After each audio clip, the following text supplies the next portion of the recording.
Hey, welcome back, everybody. It is 2023. Can you believe it? Happy New Year.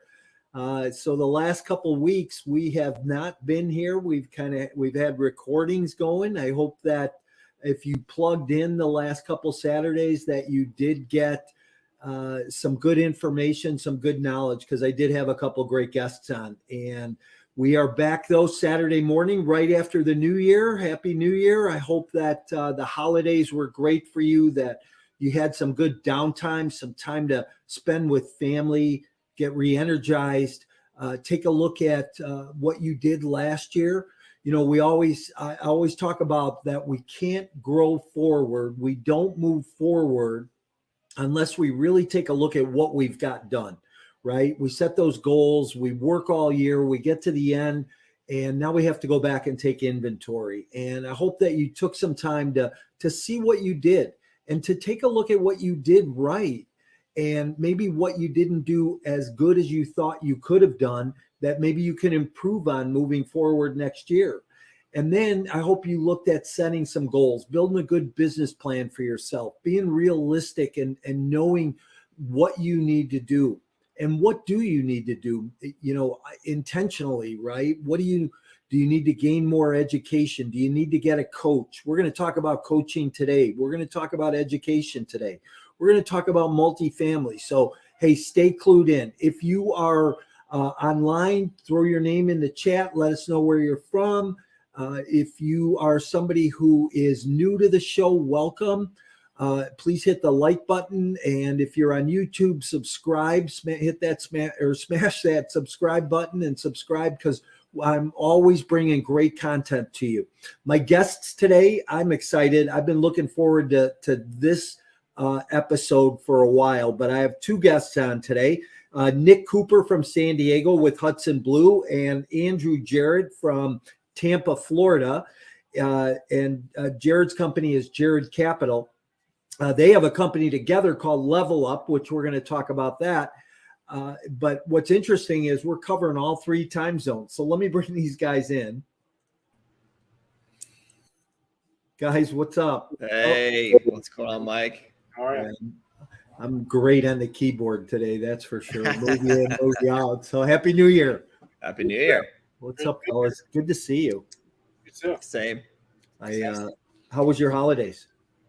It was pretty good for me. I went to Mexico with my wife and did it over Christmas time. We had Thanksgiving with the family and decided to get away and just enjoy Mexico for about 6 days. So good for you. Thank How about you, Andrew? Stayed local. So I traveled for Christmas, and then New Year's just stayed here and watched the fireworks in Tampa. Yeah, it's interesting. So we're all in three different time zones. So, Nic, I got to thank you for being here. It's like 6 o'clock in the morning there for you right now. Yeah, it's pretty early. So, hey, did you guys set any New Year's resolutions for yourself or goals? Or I think that for my wife and I do an exercise every year as far as you take stock of what the last year was and also what goals you met. So that's important, I think, to kind of see if you actually met those goals and then the new goals for this next year. So I kind of split it up into personal goals, financial goals, family goals, and then travel goals as well. Nice. So we do that. And then we end up doing an actually word of the year, kind of like a theme. So this year, our theme is growth. Oh, nice. Well, hey, so how about you, Andrew? Any goals, any resolutions? Usually I travel somewhere and write down my goals, spend a day or two somewhere. But this year I'm going to a goals retreat. Actually, it's this weekend coming up. So I'll be there for 3 days and, looking forward to it. Just a deep dive into all goals and responsibility and accountability. So I'm looking forward to it. Love it. Yeah, I did that. I went to back in December. I went to a Enlightened Goal Setting seminar, which was something a little different than I'd ever been to. But we'll talk about that. So as we kick this off, and I don't know if I've told you guys this or not, but I'm going to write a book, and we're actually started to work on it now. And the book is going to be the one word. And so I always ask my guests on the beginning of the show, my first question always is in one word, what best describes you personally and professionally? So for me, I'll take that. So it's a pretty easy one for me. Discipline. So for me, that's because motivation doesn't last. You have to be disciplined. Yeah. That's in life and business and relationships, everything. So how about you, Andrew? That's a good one, Nick. I was going to use that one. I'd beat you to it, Andy. I would say versatile. Okay. Always got to be willing to pivot. Something's not working, change it. That's interesting. I do a show on Thursday mornings called Thursday Morning Live, and it's a local live deal that I do just for Chicago people. Okay. And I have a typical Chicago entrepreneur on, and I had a woman on this past Thursday who has a really interesting business. But I asked her what her one word was, and she said open-minded. And 2 years I've been doing this and asking this question, and nobody ever said that. So versatile, I think, is one of those words too. I don't think anybody's ever said that. So it's going to be interesting as I work through this exercise of writing this, because I'm going to write I'm going to take everybody's word and write a little blurb about it and what they said about it. So Nick, I got to ask you, where does your discipline come from? How do you create it? What makes you disciplined?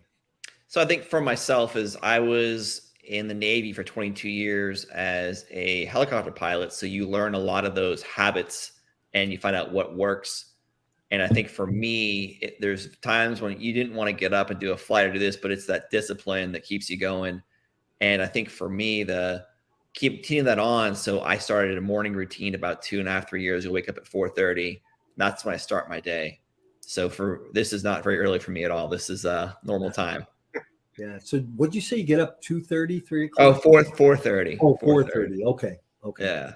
Not that early. That's nuts. So I get up about 4:30. So it's about lunchtime for me when you get up. Yeah. You got me beat then. All right. Andrew, talk about versatile a little bit. What makes you versatile? Just, throughout my business career, if something doesn't work, either decide if you're going to continue and just change strategies or cut it. You can only do so much. So whatever's working is what I go with. And if it's not, just either get rid of it or figure out another way. Yeah. I think it's always great when you take on that mindset or that attitude that if something didn't work one way, you figure out a different way for it to work. That you never say, I can't get this done, that you figure out how to get it done. Change approach.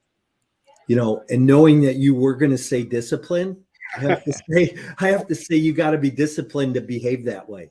Right. Yeah. Yeah. It's kind of funny, but hey, how about background, guys?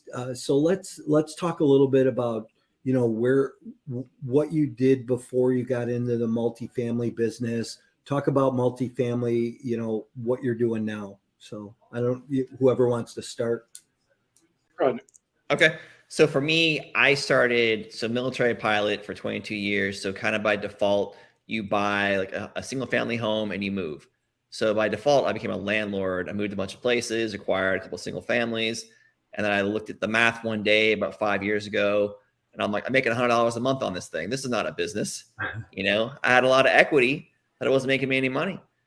So kind of did the math real quick and sold my last property here in San Diego. San Diego, as you probably are aware, is a very expensive city. And I 1031, which is a way you kind of defer taxes by selling an investment property. And I bought a 24 unit in Ohio. And just it's been since then, I've gone almost 200 units. And my wife is involved with me too. So it's just, I just realized the scale of multifamily is where it's at. Like I felt that when I was in single family, there are professionals, but mostly amateurs in there. Whereas multifamily, you got to be a professional. And that's what attracted me to that is the systems, the people that are there. It's their profession, not just like dabbling. You can't just dabble at this. Yeah. I like what you said about the economies of scale, because you really get to notice that. Yeah. I had a friend one time lived in San Diego. I said, "What's life like in San Diego?" He said, "Oh, it's heaven if you can pay your mortgage payment." Yeah. I can imagine how long it take me to get 200 units to San Diego. I would, it'd be 100 years, or I got that in 3 years. Yeah. Yeah. How about you, Andrew? So I've never had a technical job or career. I got into real estate when I was 19, did some wholesaling, fix and flip, and then got shiny object syndrome and went into another investment and lost all my money. So I had about 6 months. I worked at just like a retail store and just saved up a little cash and got back into the real estate game and started buying for buy and hold for cash flow. Stopped the fix and flips and everything and the wholesaling. Built up to a couple hundred units up in New York, all self-managed. I've always self-managed all that stuff up there. And then in 2018, got into larger multifamily, 100 plus unit doors. Always kind of thought, you couldn't get into that. It took a lot of money to get into that. But once I realized I'm managing a couple hundred units already myself, a lot of that transitions over into bigger multi. So just started getting into that, and that's what Nick and I are shooting for now. Just bigger properties. So, how'd you guys meet? We met at a networking event, right? Yeah, we met at a networking event, but I think it was actually a virtual one, and then we connected in person when I went to Tampa. Yeah. So we actually met up for dinner over a year ago. Mm-hmm. Yeah, it's interesting. One thing I've always said, somebody said to me, over the last few months, somebody just made a comment, man, so many people. And, I think real estate does that. We go to these events, we go to these seminars, we go to these networking events, and you start meeting people. I sold residential real estate for 12 years, 15 years before I went in the apartment business. And I followed a national trainer. And because of that, I was in a couple of mastermind groups and know people all over the country as a result of that. So it's interesting. And that goes back, I go back to Andrew's word of versatile, right? Because you get a lot of different ways of thinking, especially from the different markets, right? And it helps you look at things differently.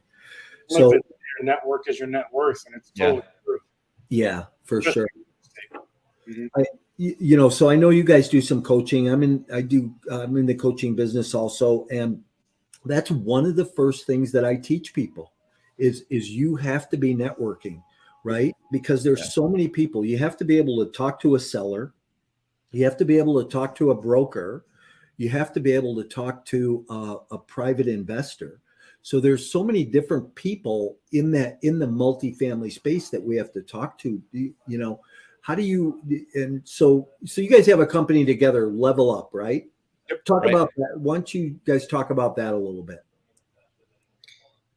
Go ahead. Just started that 2 months ago.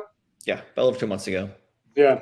So we're just getting that going, but we said, Nick's full-time real estate now. I've always been full-time real estate. We've been very blessed, to be able to do what we do. So we're like, why not give back and kind of teach people how to do it? And, like I'm sure people come to you, Mike, all the time. How do you do that? How do you, get these buildings and be financially free? So we said, might as well teach people how to do it. Yeah, I think it's something that I've been a flight instructor for over 20 years in the military. And for me, my greatest joy was showing a pilot, a new maneuver and seeing what they can do and even exceed what I can do. That's even better than my success is seeing your students succeed. Right. Yeah, absolutely. It makes a big difference. I remember one of my coaching clients who, he started, he had one deal he was trying to get over the finish line. It was like 46 units. And a year later, he owns 800 units in a couple of commercial buildings. And it's like, wow, and, listen, you can only take so much credit for that though, right? Yeah. You maybe deliver some knowledge and hold them accountable, but they do the work. Exactly. And if you can keep them away from shiny object syndrome, and help them, hold their hand, keep them accountable. So how do you, so when, obviously we kind of touched on it, that networking is really important. How do you teach your people that you're coaching and working with about networking and that they need to be doing networking? I think that you have to tell them you have to show up to these things. You have to put in the reps. And I think that for me, like how did I find my first deal is I cold called people from bigger pockets. The guy gave me his number and I cold called and he had a deal. So I think it's almost like you're just that one deal away, that one phone call away from getting out of your W-2 or starting this. That's it. Like it wasn't that one phone call that did it. It was the other hundreds that I did, Right. Yeah. But if someone told you, hey, you're going to call out 500 people and one of those 500 people is going to be the answer to all your questions and problems, you would make those phone calls. Yeah. As fast as possible. Yeah. You would be like, I'm dialing right now. Yeah. Well, what happens, I think, is you figure out the predictability in your business. So, and I'll just use this example, but back when I was selling real estate, I knew that if I showed up in the office every day, every time I dialed the phone number, I made like $20 every time I dialed the phone. Yep. Because I knew how many calls I made throughout the year, how many listing appointments I would go on, how many listings I would sell. So your business becomes predictable, and it's the same thing in what we're doing. Mm-hmm. It's like reaching out to new people to raise capital. You start to look at your business and say, hey, here's how many webinars I need to do. Here's how many hands I need to shake and babies I need to go kiss at a networking event, right? And here's how much money I think I can raise as a result of that. So that tells me that I can go do this deal size. So it's interesting how you learn that along the way. And sales is a big part of it. If you can learn sales, you should learn sales.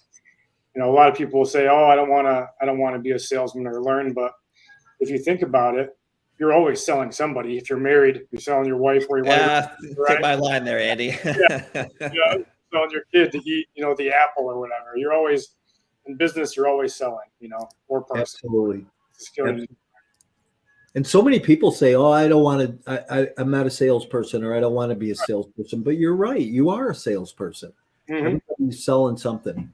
Yeah. You gotta sell your partners too to partner with you. It's not just just selling the broker or the seller. It's that as well. Like you have to sell yourself to put it out there. Yeah. It's the same thing too. If you go and you're going to find a KP to partner with, or you've got to sell them on who you are, right? Your enthusiasm, your excitement, your knowledge, your operational skills. So there's a lot that goes into it. That the bank even, the bank's gonna want to meet you if it's a big enough deal. Of course, they're gonna want to talk to you.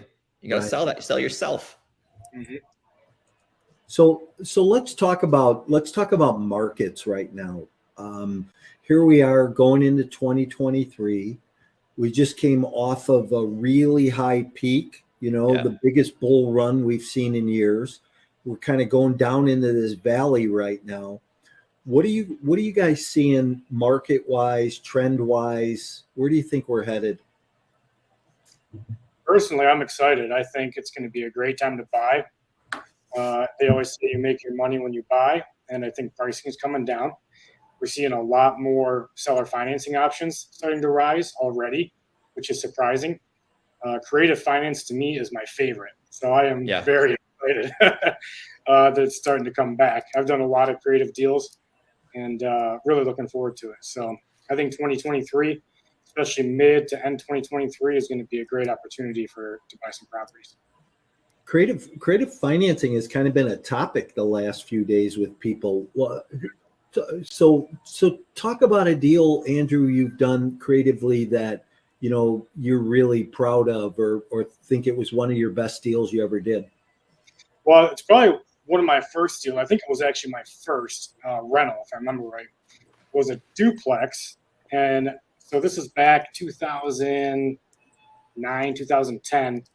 After I was just getting back into it to start buying rentals. So I got 75% loan from the bank, and I sold the owner, sales, right, to hold the second position for 25%. And I came to closing with $1,500. to buy my first property, and that thing cash flowed from day one. Wow. Yep. It wasn't the best deal by far, but to me, it's most memorable because for $1,500, I was able to structure a deal to walk in and take over cash flow.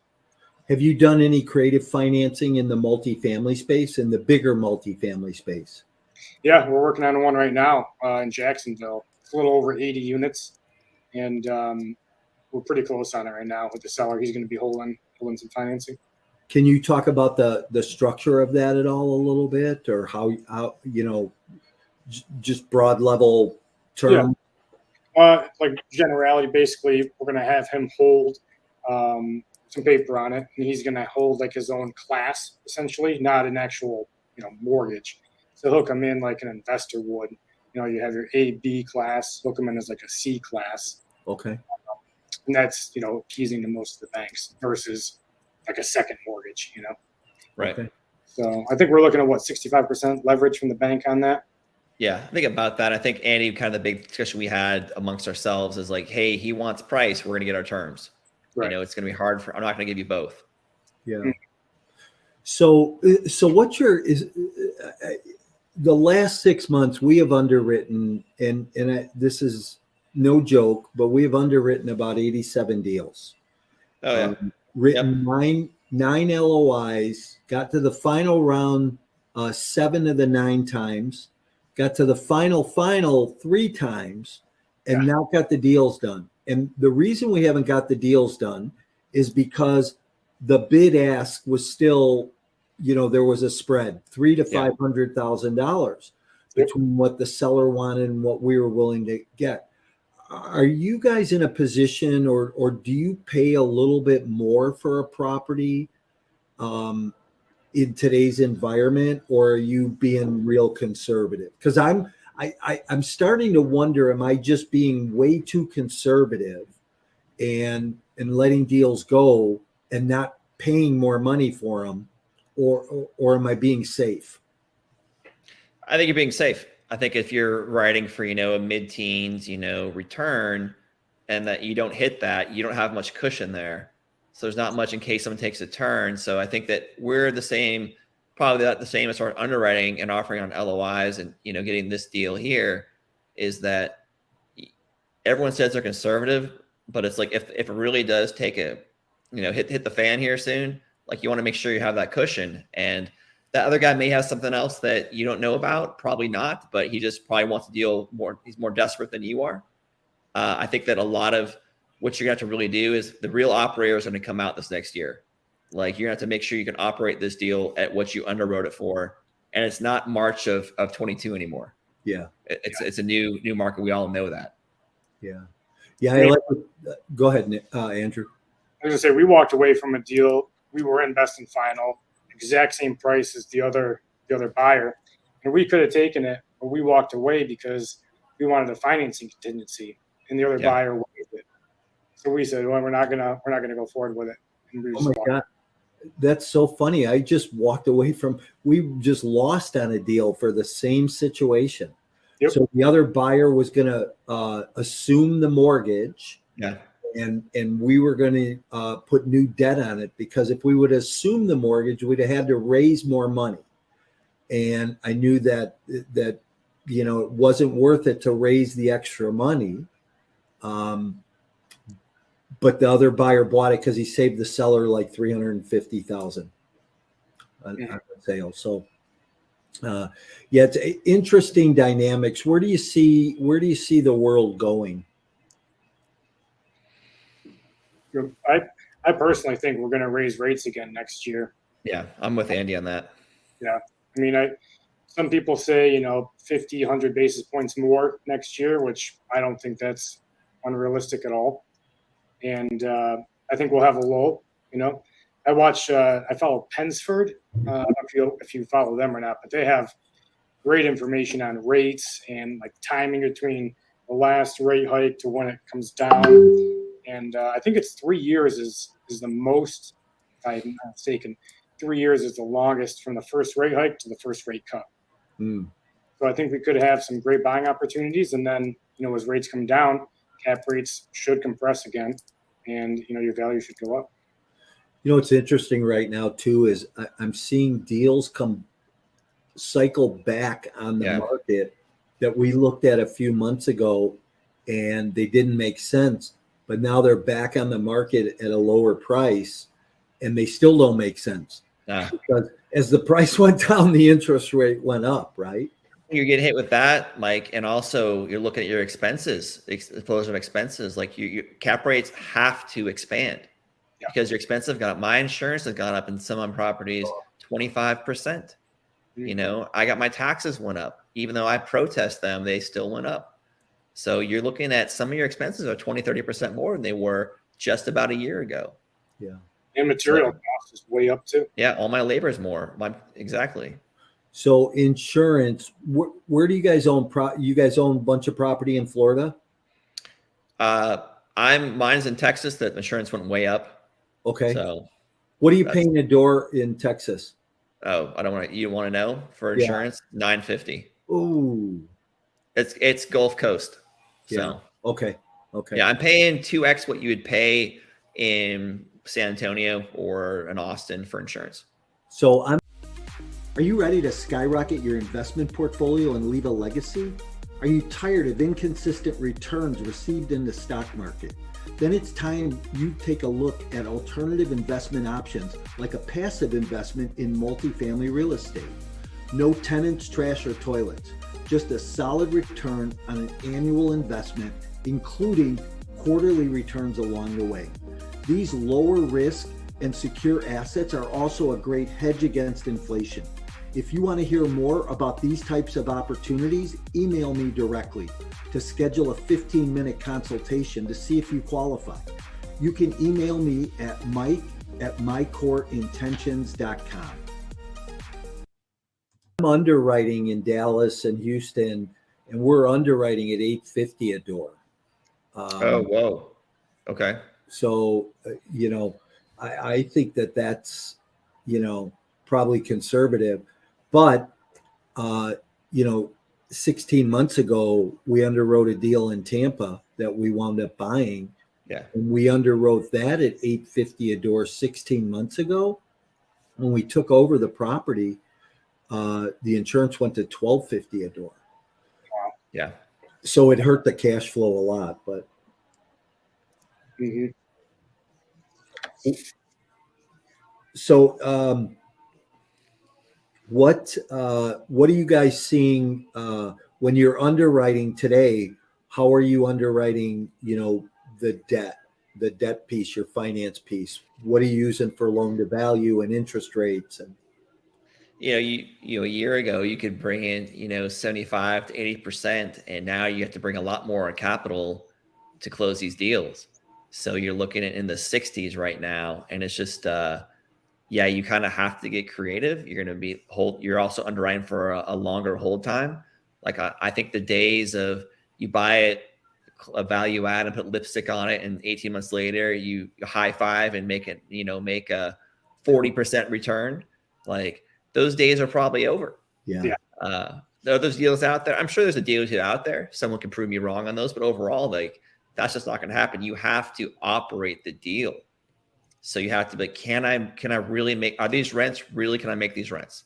So not just taking the broker's word for it or CoStar's word for it, calling up the company and like Andy's done, gone and walked those, comp units.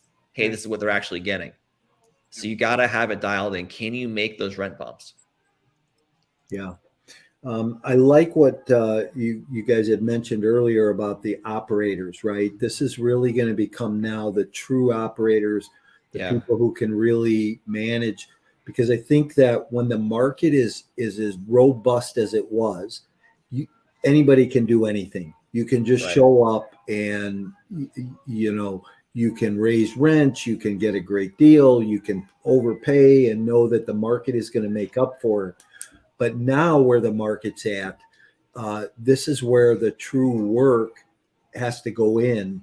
And if you're not willing to put the legwork in and the time, and I this is what I like about this conversation with you guys is I can tell that you guys are people who understand that. And I think there's so many people in our space that don't get it. They think it's easy.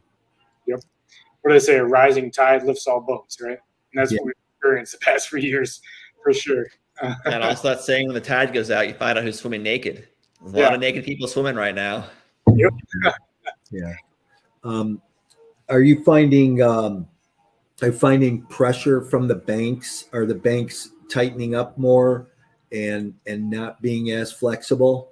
Oh yeah, I think if you're looking for small bridge debt right now, sub 5, even sub 10 million, it just doesn't exist. No one wants your baby. You're the ugly baby. They're not going to take it. So you almost got to find something that's stabilized or some type of seller carryback to really have something. So if you want something small, and this kind of blew my mind once I got into multifamily, is that the loans that are larger are easier to get. And I never thought that was true until it actually happened to me.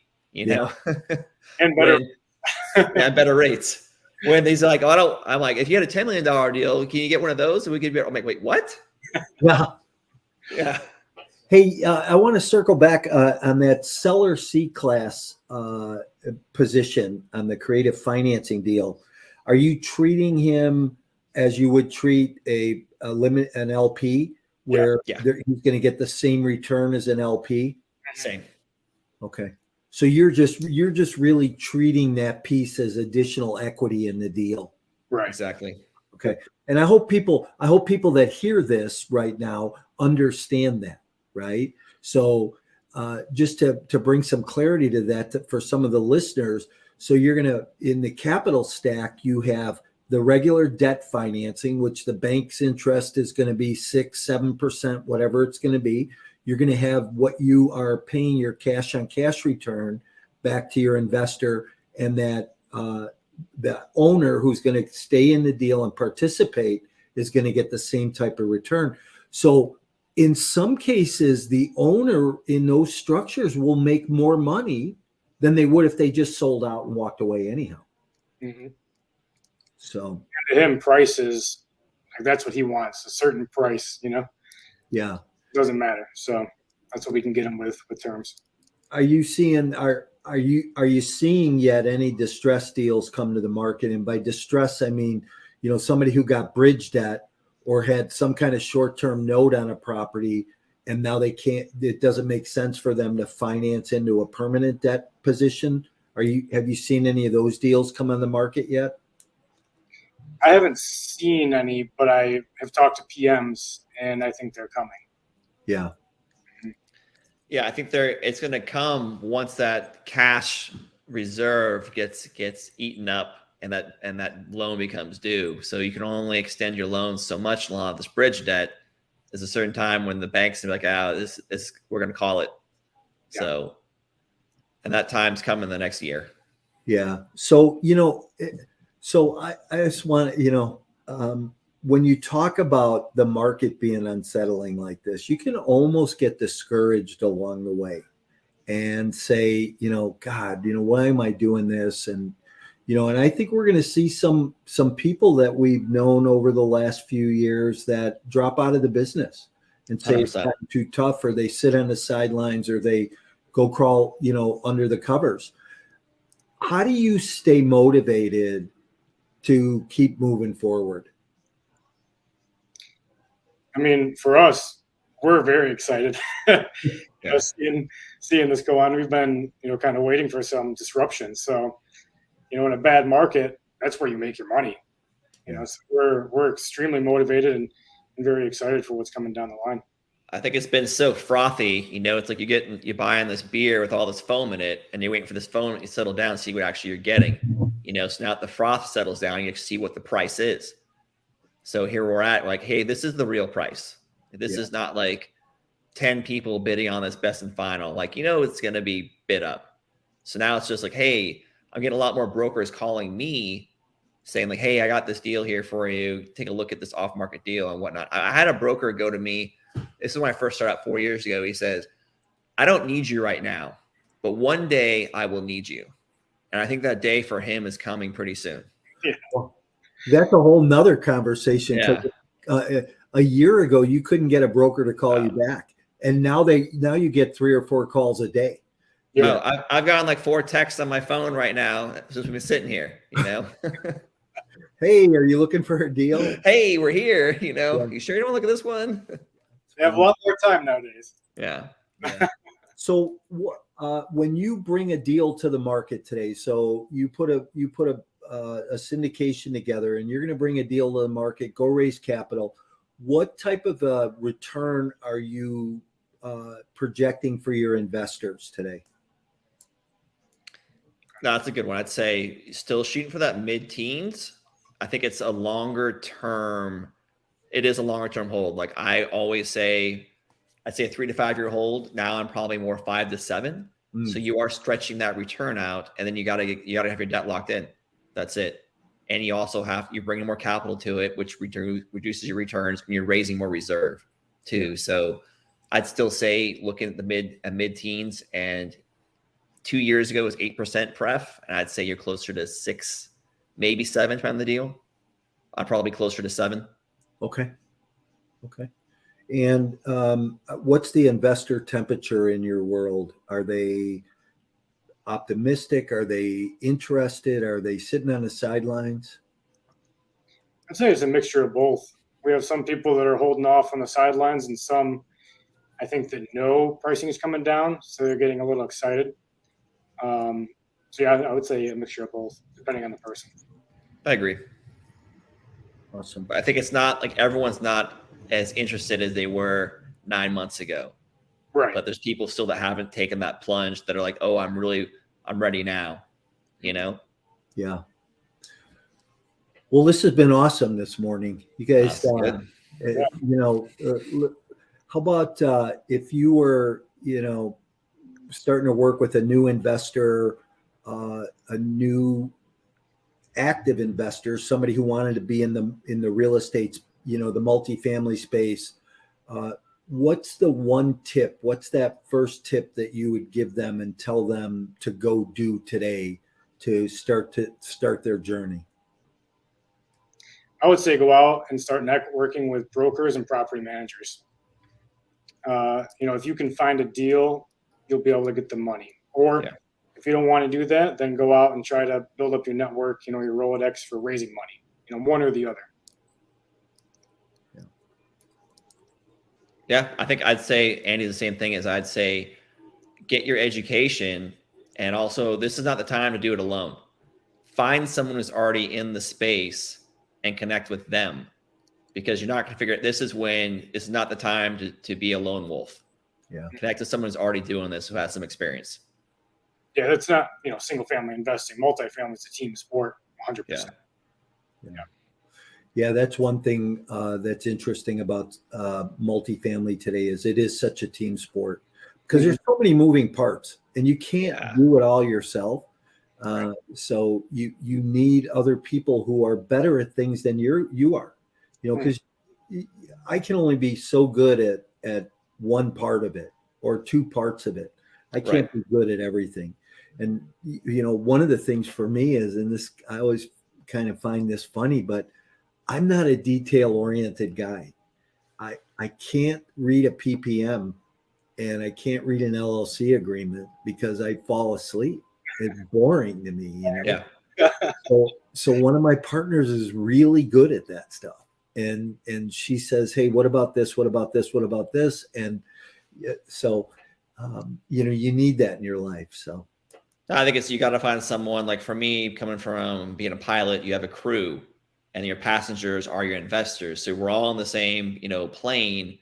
No one wants to crash it, but we're definitely driving it. And I think you're right. Is like the pilot can't do everything. He needs the co-pilot and the rest of the crew to get him there. Yeah. Awesome. Well, listen, couple of fun questions. Okay. Guys, what's the best books you've ever read? I'm going to go with myself. A recent one that I really enjoyed, Who Not How. Okay. Is definitely one recently. I could list a million, but that's one I'd say a recent great one. Yeah, a lot of great principles in that book for sure. How about you, Andrew? One of my favorite ones is one of the first books I read was The Hurdles and Pitfalls of Real Estate Investing by Russ Whitman. Okay. That was a great book. He's not around too much anymore, but that was an excellent book. He was a pretty big trainer for a while. Russ Whitman. Yeah, down in Cape Coral. Yeah, he actually, I believe that Russ was a student of Robert Allen's, and Robert Allen was the first trainer I ever went and listened to. He was the guy who got me into real estate investing, Robert Allen. Oh, that's cool. Yeah, I don't know if you know him or not, but he was the big no money down guy, other people's money. Oh, okay. And he talked about seller financing and creative financing, but he also talked about tenants and the tenants' more money paying for the mortgage and that. Him and Carlton Sheets. Yeah, right. He's back around today. Is he? Yeah, he's out. He's out back around. You see the infomercial guy that you see late night on TV? Yeah. That's Okay. For sure. On the yacht and everything, yeah. Carlton, if you're out there and you hear this, I'd love to have you on the podcast. So with these guys. Oh, yeah. Yeah, come on ours. How about best restaurant? Ooh, man, you got me good here. So I would say the best restaurant I've been to in the U.S. is Michael's Genuine. So I've traveled a lot of places in the world, but it's in Miami. It's possibly the best experience I've had for a restaurant, and also a close second. Well, I'd say a recent one would be Gary Danko in San Francisco. Okay. I like Burns right here in Tampa. It's a steakhouse. Yeah. The massive wine room. It's great. Or Lamont in Pittsburgh is another one of my favorites. Matter of fact, my Tampa broker owes me a dinner at Burns. Ooh. Okay. I need to make a phone call. Yeah, absolutely. Just drive down there. Yeah. It's impossible to get in there. Funny. That's funny. Well, listen, guys. Hey, tell people how they get a hold of you. You can go and give us my emails down at the bottom. It's NIC. It's Nick at Hudson Blue, like the river, blue as a color, at mf.com. And MF stands for multifamily, not what you think it does. Or go to jarrettcapital.com, JARRETT capital.com. You can schedule a 15-minute call with me or shoot me an email. Yeah. So everybody, if you are looking to get involved in multifamily and you like these guys, give them a call. If you are looking to, invest passively, give them a call. So whatever you are looking to accomplish, Nick and Andrew can help you get there. So I appreciate everybody being here this morning. Hey guys, I'm going to move you out. If you hang with me in the back room for a minute, I'm going to say goodbye, and then we'll circle up. Perfect. Thanks, Mike. Thanks, guys. Thanks for being here. Hey everybody, that was a lot of fun this morning. I love Saturday mornings, especially the guests that come on and the energy. And these guys had a lot of knowledge. And what's interesting is when you get to talk to somebody who's at your level, plays at your level, thinks at your level, and you kind of get that dynamics of how the business really is. So, hey, Happy New Year, everybody. I'm glad that you were here this morning. Go back, listen to this a couple times, give Nick and Andrew a call and pick their brain a little bit. If you're looking to get into multifamily, if you're looking to maybe make a transition from single family residential into multifamily, or you're a new investor, give them a call and see how they can be of help to you. Hey, if I can help with anything, don't hesitate to reach out. Please like this episode, smash the subscribe button if you're out there on YouTube, and continue to get great content. We're here every Saturday morning. Please feel free to pass this on to somebody else and let them know that we're here as well. Look forward to seeing everybody soon. If I can